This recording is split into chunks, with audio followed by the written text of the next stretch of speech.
Monde numérique. La France veut interdire les réseaux sociaux aux mineurs de moins de 15 ans. C'est le combat de la secrétaire d'État au numérique, Clara Chapaz. Alors, protéger les jeunes contre les effets pervers des réseaux sociaux, l'addiction, l'exposition à des contenus inappropriés, le cyberharcèlement, etc. Sur le principe, évidemment, tout le monde est d'accord. Mais dans les faits, cette histoire qui revient régulièrement sur le tapis est quand même un petit peu une hypocrisie. Une hypocrisie parce que dans la pratique, personne n'a la solution et ne sait comment faire. Du coup, tout le monde se renvoie la balle. Alors quel est le problème ? Déjà il faut savoir qu'en France, l'usage des réseaux sociaux par les plus jeunes est déjà encadré par plusieurs lois.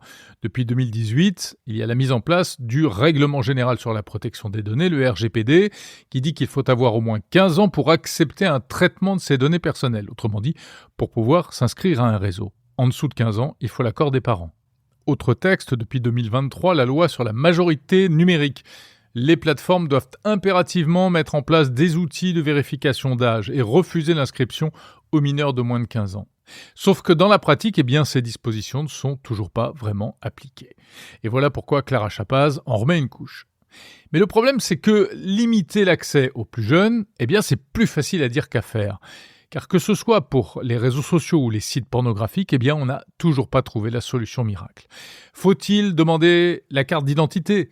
Faut-il demander un numéro de carte bancaire ? Ou bien est-ce qu'il faut s'en remettre à l'analyse algorithmique des traits du visage par intelligence artificielle ? En fait, aucune méthode n'est infaillible, ni surtout compatible avec la réglementation sur la protection de la vie privée. En gros, dès qu'on commence à demander aux gens de s'identifier pour faire telle ou telle chose sur Internet, on met le doigt dans une logique Big Brotherienne dont personne ne veut.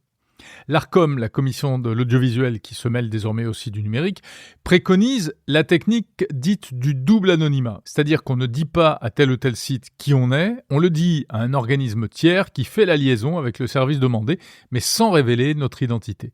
Ça permet de bloquer éventuellement les mineurs sans violer l'anonymat des adultes, mais c'est pas encore parfait et c'est compliqué à mettre en œuvre. À l'étranger, plusieurs choses ont été tentées. Par exemple, en Corée ou en Chine, différentes mesures de couvre-feu numérique ou de limite de temps d'écran ont été testées, puis finalement abandonnées. L'Australie a adopté une loi qui interdit l'accès aux réseaux sociaux aux moins de 16 ans, sans possibilité de contournement et avec des amendes très fortes pour les plateformes, jusqu'à 50 millions de dollars australiens. Mais cette loi n'est pas encore entrée en vigueur. La Grande-Bretagne, pour sa part, a aussi planché sur des solutions d'authentification par carte bancaire, mais sans grand succès, il faut bien le dire. Bref, ce n'est vraiment pas simple.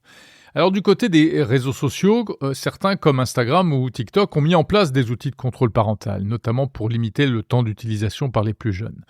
Mais pour ce qui est de la vérification de l'âge, le plus souvent c'est une simple déclaration, donc évidemment très facilement contournable. Aujourd'hui, ces plateformes voudraient en fait que les solutions soient mises en œuvre au niveau au-dessus, c'est-à-dire au niveau des stores, Apple ou Google, ou encore au niveau des opérateurs, où là, il y a déjà de toute façon plus de contrôle. Évidemment, ça les déchargerait du problème. Alors d'un point de vue législatif, la France, on l'a dit, a déjà tenté plusieurs choses avec différents textes de loi, mais du coup, elle est accusée d'outrepasser ses limites, car ce problème est censé se régler au niveau européen. Et c'est pourquoi aujourd'hui, la secrétaire d'État veut convaincre la Commission européenne de l'intérêt d'une vérification de l'âge dans le cadre du DSA. Et revoici le DSA.